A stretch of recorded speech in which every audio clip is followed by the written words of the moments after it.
Masarap talaga niya ito.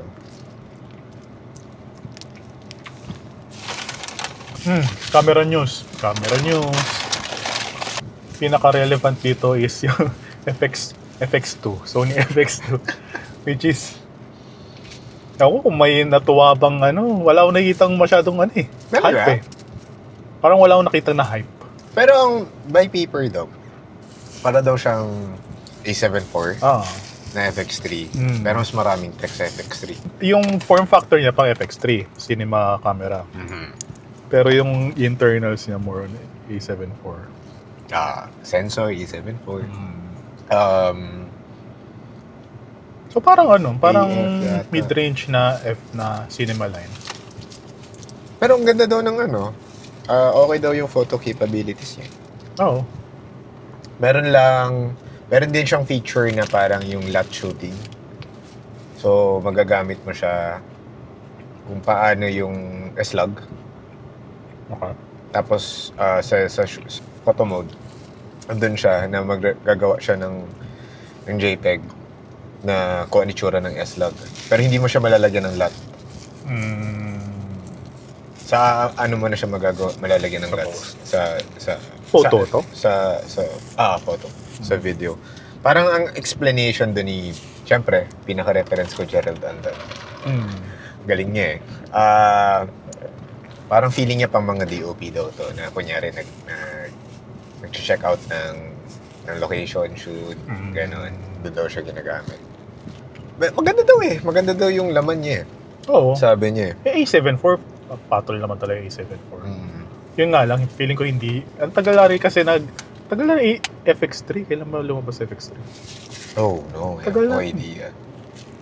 Tagal na naghihintay ng successor yung mga tao ng FX3. Ang price ba niya na nasabi na? Oo, parang 2.5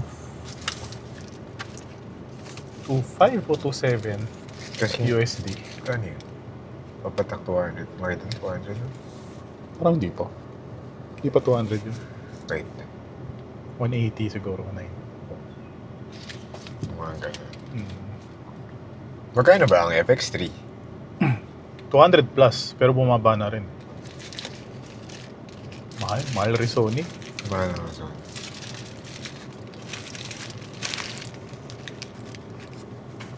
Feeling ko, kasi hindi naman siya 4K 60 na full frame eh. Crop sensor pa rin, diba? Ang merong ganun lang si FX6. FX3 meron. FX3 meron? Tsaka A7S3. Okay. So, form factor yan talaga. Yung tingin mo. A7 IV na ginawang cinema. Pero capable. Oo. Okay. At saka 30 megapixels rin na 33. photo eh. 33 yata. Not bad. Pwede na rin. Fuji X-Hat. Fujifilm X-Hat. Di ko gets. Di ko gets. Para siyang gimmick. Ay, sabagay, Fuji naman, puta. Instax pa lang. Ano siya? Gimmick na eh. Pwede mo rin gamitin yung Instax sa kanya. Parang yung printer. Oh. So ano siya? Pwede siyang, di ba, parang ang intindi ko dun, sa isang picture, dalawang frame. Pwede isa lang. Okay. So bale, so half lang talaga. 1-inch sensor siya. Okay. Tapos ang ano niya is vertical. So hindi ako nagkakamali. Yung sensor niya, patayo. Kasi pag pumitik ka, vertical yung pinapakita. Tapos, ang ginagawa nila, pwede mong i-stitch. I-stitch yung dalawa. Yung 2-in-1 mode. Now, question ko, tinry ko rin i-research, hindi ko makita. Ano yung output ng 2-in-1? Kasi, si 1-inch sensor, parang, I don't know the numbers kung ilan yung megapixel yung inaano niya. So, kapag in-output niya yun, times 2 ba? Okay. Baka, kung in-stitch na. Kung in-stitch niya, times 2 ba yung megapixel or hindi? So, yun yung isa ring hindi ko na-clarify. Out of the camera, naka-stitch na yun. Pwede. May mga gimmick siya na 36-54 shots. Kung ilan yung laman ng film. Tatlo yun 70 something, I forgot. Okay din, parang alam mo yung mga 18mm? Yung parang yun yung paying homage niya. Okay. Okay, hindi ko naman pinagtatanggol sa emoji print. Okay. Pero ako personally, hindi. Kasi ang mahal. Ang mahal niya. Parang sa euro, parang lalabas siyang $869. Mahal. Dollars. Tapos plastic body, ang lente mo is 32 or 33mm equivalent na tawag dito na maliit na lens. Na plastic lang din. Tapos tawag dito, 2.8 yan eh. So, times something. So, mga feeling ko nasa 8 na yata yun. Aperture na yun. Pag 35mm equivalent. Fixed lens rin. Fixed lens. Tapos meron siyang frame action lever. Tapos tinitignan ko yung action niya. Di siya same. Ano lang siya, smooth lang siya na ganun. Wala yung unang kagat. Okay, kumagat tapos na-push na. Walang ganung Iba rin yung niya. Akala ko nga pang neck siya eh. Parang mode yata siya. Na pag ginawa mo yun, magto-2-in-1 mode. Yata Kasi yung website lang yung chinek ko dun eh. Yung pagdating sa gusto ko yung maliit na screen sa yung nagpapalit ng kulay. Ito yung okay din yun. Cute yun. It's vertical. Touchscreen siya. Plastic body, guys. Tapos parang comparison with other pocketable cameras. Ricoh GR3, ganun. Same sila ng size. Except for the thickness. Medyo makapal itong si X-Half. Sa pagdating sa body. Napansin ko lang. So, medyo black. Mukhang brick talaga. Pero, it's plastic. Parang ganun kamahal. Medyo, sayang. Hindi to pang professional sa tingin ko. Hindi talaga. Pang pang mga bata to. Pwede mong pagkakitaan. Hindi ko alam. Photoman? Hindi ko sure pero may mga photoman kasi na doon sila nag-i-invest sa ganung printer pang Instax. Merong hindi. Okay. Kasi gusto nila customizable, mas madaling ibenta sa isang client. So I think depende kung meron ka talaga sa package mo as photoman na may Instax ka and then may separate ka din na pang yung mga selfie, mga ganun. Kaya, okay.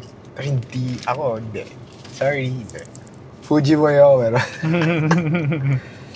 Tapos may mga pa rin. May mga film simulation, may mga filter effect, may mga ganun. Enjoyable. At first, siguro fun. Hahanap-hanapin. Hindi ko pa na-try so wala akong basis. Manawagan ka sa mga kay Tito Al.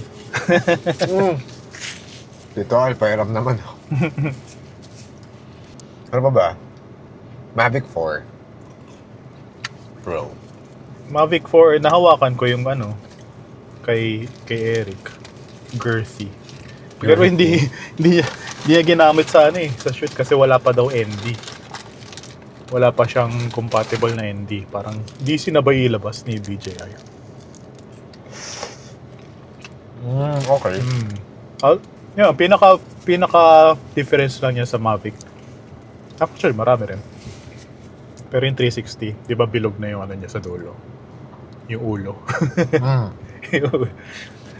Umiikot na ganun. Okay. So, kaya niya mag 360. Kaso, ang sabi ni Eric, pagdating sa pag tinilt mo, tapos trinay mong iikot, parang limited na. Ang movement. Basta may ganung factor siya. So, hanggang 360 lang yung kaya niya? 360 yung ano lang. Ano ba tawag dito sa ganyang axis? Sa axis lang yung 360. Pero ang maganda doon, kaya na niya i-tilt up na medyo mataas. Kasi yung sa Mavic na huli, parang limited lang rin yung kaya niya i-tilt up. Ngayon, as in, parang kang worm's eye view, tapos yung crane mo, pag ganun talaga. So, hindi kita yung blades? Hindi. Wow! Hindi. Talaga? Okay, maganda yun.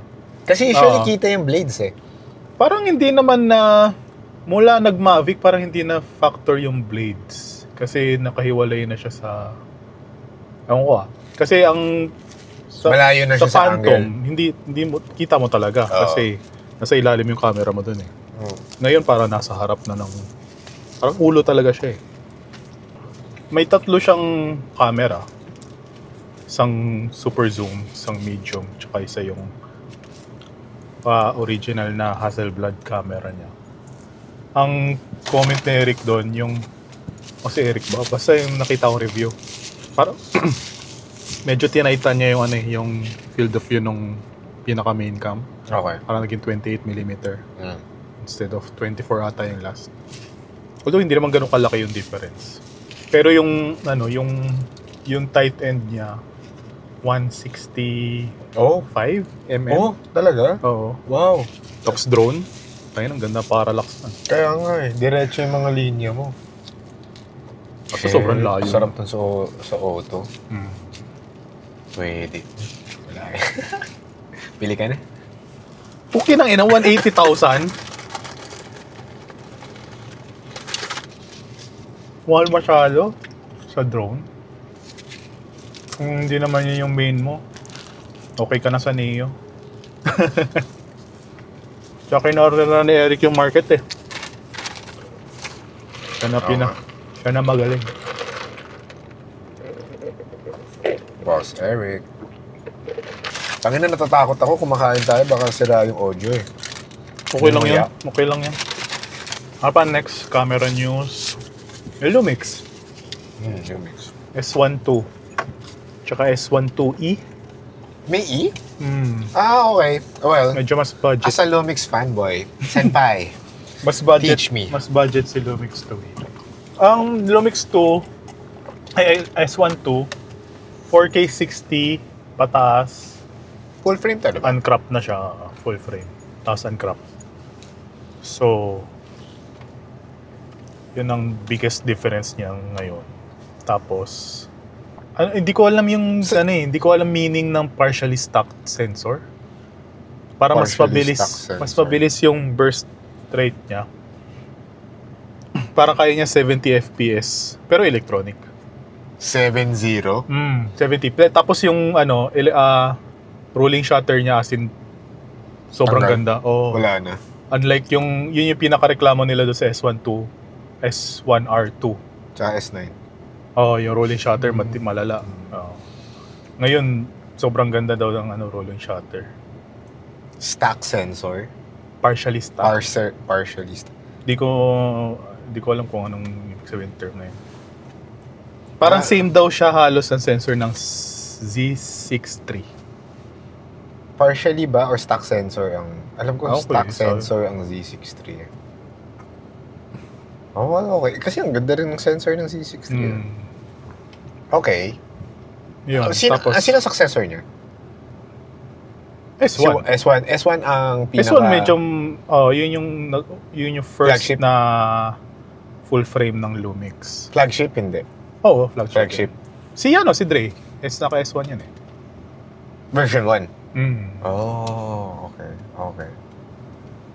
Kaso, ang problema doon, yung autofocus niya, contrast-based pa rin. Tapos ngayon, since... contrast-based pa rin, Hindi na. Face detect. Nagkumpisa ang face detect sa S5 II. Tapos yun, onwards puro face detect na yun. So ito meron. Face detect lang ba or may eye detect? Actually, hybrid. Hindi, face PHASE. Okay, phase. Yung parang sa LiDAR na dinedetect niya yung distance ng Shit, LiDAR. Medyo na-intriga ako sa LiDAR, man. No. Simula nung mga napanood ko sa podcast si Joe Rogan na ginagamit na yung LiDAR for geography. Tapos may mga nakikitang structures under sa Amazon. Talaga? Oo, man. Parang, oo nga naman, civilization sila dati. So for sure, meron talagang bakas ng civilization sa Amazon na biglang nawala kasi sila lahat dahil sa anong disease ba yung na-carry ng basta yun. Eh syempre wala silang vaccination. Diba? Balik tayo sa sa S12X LiDAR S12. S12, sorry. S12. So yun lang yung difference sila dun sa version 1. Pero yun, ergonomics same pa rin. Oo. Walang difference sa button placements. Same body siya ng S1 R2. S1 R2. So, kung may mga accessories ka ng S1 R2, pasok siya sa body ng S1 2. Tayo na, nagugulo na sa mga pangalan. Kasi pwede yung S1 2R. Inuna yung R sa 2. Kasi version 2. Ewan ko. S1R version 2. Tama naman. Ewan. Hindi nakakalito. So technically parang yun lang naman pinaka-biggest difference yung 4K 60 niya, uncropped na. Tapos dalawa pa rin yung fan kasi niya. Marami na silang in-introduce dun sa S1 R2 na bago for the full frame ng full frame ng Lumix. Tapos ang pinaka difference is yung 4K 60 na uncropped. So technically para siyang GH7 na full frame. Okay. Sa katawan, ganun pa rin. Oo. Meron na siyang yung dedicated na photo, video button, switch. Hindi na siya yung M video, dito. Actually, mas prefer ko yun. Oo. Hindi, kasi yung mga settings mo, parang naka-fix na siya sa video settings, tapos photo settings. Unlike dito, kapag pinalitan mo yung, kuwari nakaset ka sa photo na ganito. Kapag dilipat mo ng video, ganun pa rin. Iba naman settings mo sa photo at sa video. Exactly. So dito, kapag kung ano yung last settings mo sa photo, hindi siya maka-carry over pag lumipat ka ng video. May bagong autofocus option, detection option, yung extreme sports something. Tapos yung logo niya yung nagbe-breakdown sa tao. Extreme sports, so dynamic, parang gano'n. Parang gano'n, kasi nga yung kapag nagbe-breakdance yung tao, bumabalik-baliktad, so hindi na mahanap kung nasan yung mukha. Parang gano'n. So movement ang hinahanap niya. Okay. Pero ang kulit yung logo niya nagbe-breakdance sa tao. Gano'n ka-accurate kaya yun? Nakukuha niya yung ulo? Yun yung papanood ko. Hindi, parang more full body. Hindi na ulo hinahanap. Okay. Basta yung body. Ayun, yung sa partially stocked sensor niya, mas mataas daw yung dynamic range. 14. Talaga? Oo. Okay, 14 stops. Hindi okay. Ang dami mong details na mariretain. Oo. Parang yun yung pinakamarami so taas far nga. ng Lumix. Oo nga, parang taas. 14. Ay, pwede na rin pala yung although manggagaling pa rin sa 2x3, yung open gate. Open gate kasi ng full frame 2x3. Kasi di ba 2x3 yung sensor. Pwede na rin siya mag-record ng 4x3. Kaso manggagaling pa rin sa 2x3. Kakrop niya yung 2x3. Okay. Pero at least, mafi-frame mo ng mas maayos. Kita mo. Unlike kapag sa 2x3. Although better pa rin 2x3 para sa 16:9. Pero kung sa pag-framing mo for portrait din, para mas okay na medyo pa-square na siya. Ang hirap nun, kung mag-open gate ka tapos sobrang luwag dapat ang framing mo nun palagi. Oo. Kaya nga, di ba? Kaya... So, kung ikaw, hindi, alam ko na sagot mo. Magpa-frame ka for 4x3. Pero naka-open gate ka. Hindi, sa GH7, ang open gate mo talaga 4x3 kasi micro four thirds nga. Okay. Hindi. Kung gamit mo is yung S52X. Oo. May frame markers ako ng vertical. So yun. Pero open gate ka, magpa-frame ka palagi for 4x3 tapos yung magiging output mo na tawag dito Vertical 16. horizontal. Oo. Kung ano na yung maluwag na susunod. Okay, gets. Shit. Ngayon, yun din pinakahabol ko sa S12. Yung open gate niya, yung 60 frames, uncrop na rin. Kasi sa GH7, nagka-crop siya sa open gate. 4K to? Okay. Open gate 60 frames. Uncrop. Nagka-crop siya sa GH7 eh. So ito uncrop to. Pixel siya. Uncrop siya. S1, 2. Alam mo. This June. Let's go! Tsaka may Apple, yung ProRes niya, meron na RAW. Okay guys, so abangan nyo na lang. Pagkakaroon tayo ng mga next month, meron na tayong unit. Parang sold ako sa idea. Oo nga. Parang, go for it. Mag S1 ko. Kaya ka naman eh. Kesa doon sa S5. So, di ba, benta ko S5. Kaya, benta ko na S5. Bibili pa rin naman S5 2X eh. Oo. Mabilis lang yun. Habang pwede mo pa siya ibenta kasi worth it naman yung Tsaka hindi pa ganun ka na-attach kesa mag S9 ka. S5 2X. Kesa mag Parang S9 pugi kasi ng itim. Anong itim? Di ba blacked out yung Ito. Yung S5? Oo. Kasi hindi na siya blacked out. Itim mo. Itim rin no. Saya ka ba? Saya naman. Ha? Pero pag nag-S12 ka? Wala na kalalagay yung GH7 ko. Yung GH7 ko na lang ibenta ko. No!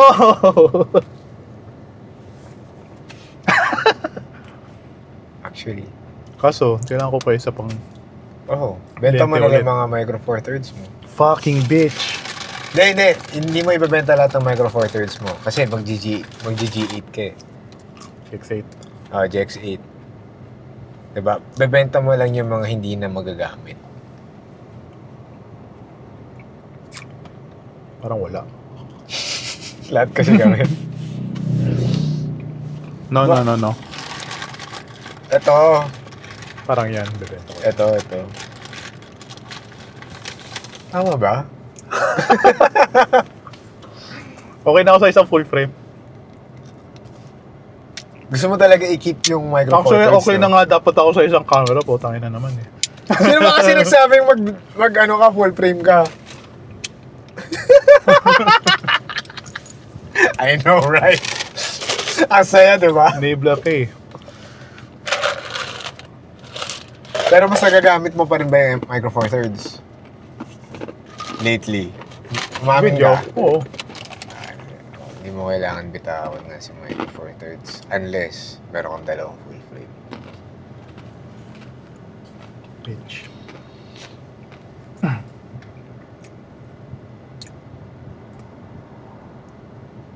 Hindi. To be honest, ako, wala na ako nakikitang difference since kompleto mo Actually. yung lineup lens. Kung Hindi, bala ko doon studio camera ko. yung GH. J7. Or 6. Pwede rin yung 6. Ba't yung studio camera? Studio setup, indoor? Pang interviews? Magva-vlogging na tayo. Mag-ano na tayo, sofa. Tangina na naman, nagawa na natin yun eh.